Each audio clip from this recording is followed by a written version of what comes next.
Selamat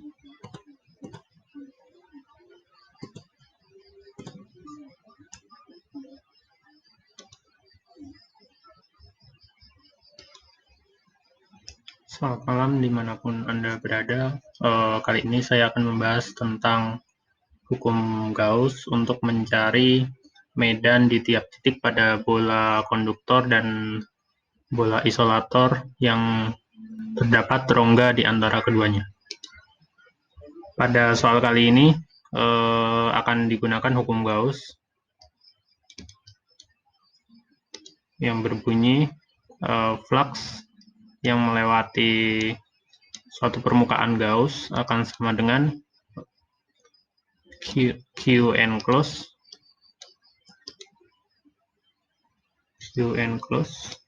per epsilon 0.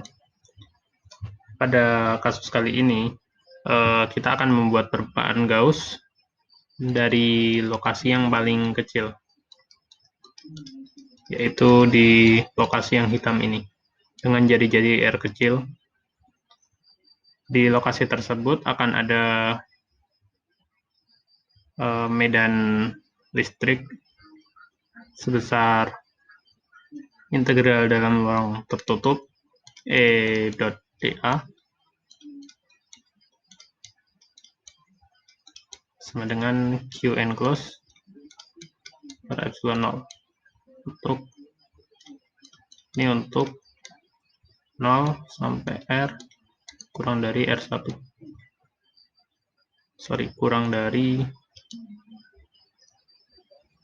kurang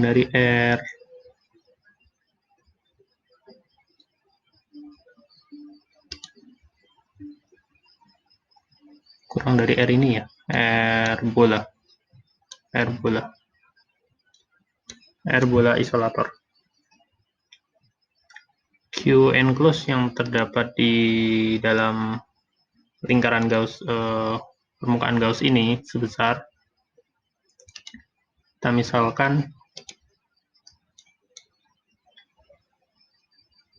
rho adalah Q per volume bola 4/3 pi R pangkat 3. Kemudian integral dari E.dA adalah E medan dikalikan dengan luas permukaannya R kuadrat sama dengan Q enclosed-nya 4/3 pi R pangkat 3 kali rho per epsilon, sehingga E-nya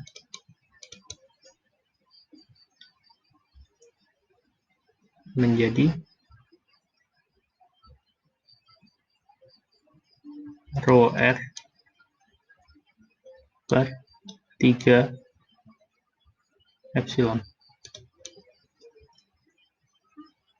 Oke, kemudian kita kembalikan rho-nya ke dalam Q, di mana tadi rho adalah muatan bola isolator sebesar 2Q per 4/3 pi R pangkat 3, sehingga E di lokasi 1, E1 atau E antara 0 sampai R adalah 2Q kali R per 3 epsilon 0 kali 4/3 di R pangkat 3 atau sama dengan 2Q per 4pi epsilon 0 R pangkat 3. Kemudian setelah kita mendapatkan medan untuk lokasi 0 sampai R, kita cari medan di antara R sampai R1, permukaan Gauss yang kedua.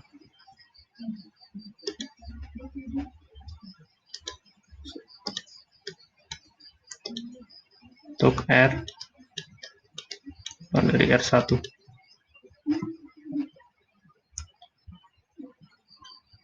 dengan menggunakan hukum Gauss.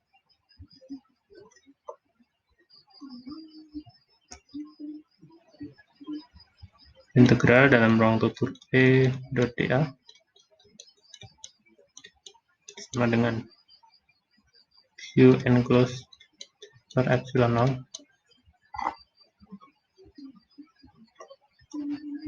atau ini dalam rongga ya, rongga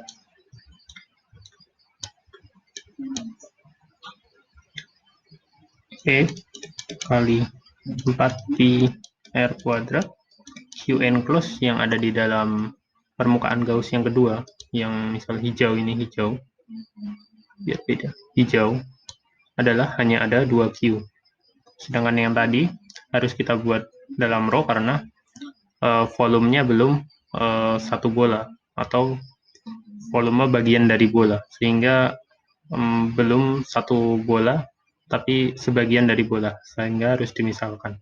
Tetapi kalau ini semua muatan 2Q sudah masuk dalam Q enclosed, sehingga dapat kita gunakan langsung 2Q per epsilon 0, sehingga E nya 2Q per 4pi epsilon 0 R kuadrat. Oke. Kemudian untuk yang di dalam bola konduktor, untuk konduktor berarti antara R1 sampai R2 konduktor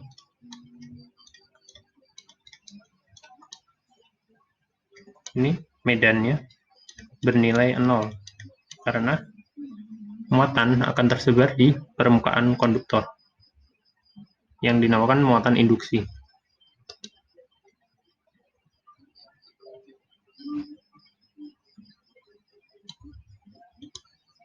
Sehingga ketika ada 2Q di sini akan menginduksi bagian dalam konduktor sebesar min Q, min 2Q di bagian dalam permukaan dalam konduktor. Lanjut untuk di bagian luar konduktor.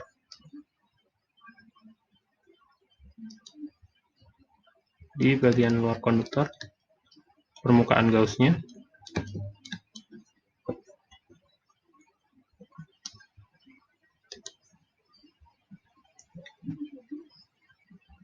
R2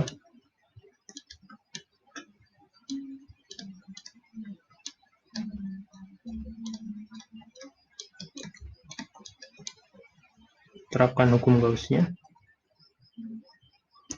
dan dalam ruang tertutup E dot dA sama dengan Q enclosed per epsilon 0. Terdapat E permukaan Gauss-nya 4pi R kuadrat Q enclosed yang ada pada permukaan Gauss yang merah yang terluar adalah ada 2Q dan min Q, berarti 2Q min Q min 3Q min 3Q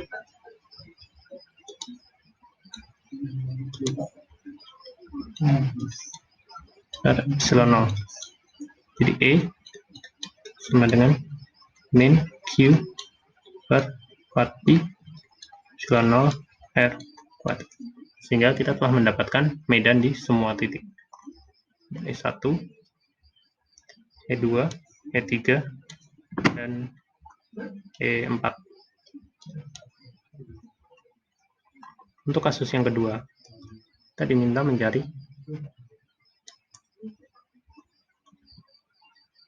muatan induksi. Seperti yang tadi sudah saya bilang, konduktor tidak akan memberikan medan, tidak akan terdapat medan listrik di dalamnya karena konduktor muatannya tersebar di bagian permukaan, sehingga muncul muatan induksi ini yang berwarna hitam.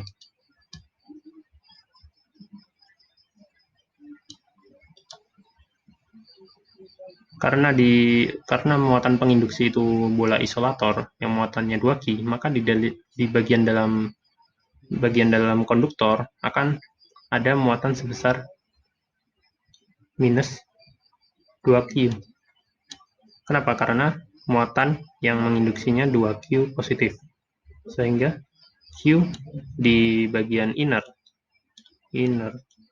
sama dengan minus 2Q. Kemudian, untuk mencari Q di bagian outer,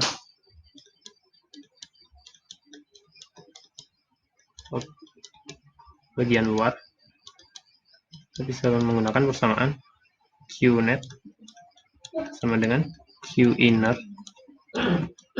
plus, ini untuk kasus B, Q out. Q netnya adalah Q bola konduktor minus 3Q sama dengan Q inner minus 2Q plus Q out. Q out berarti sama dengan minus Q. Berarti di bagian luar konduktor terdapat muatan sebesar minus Q.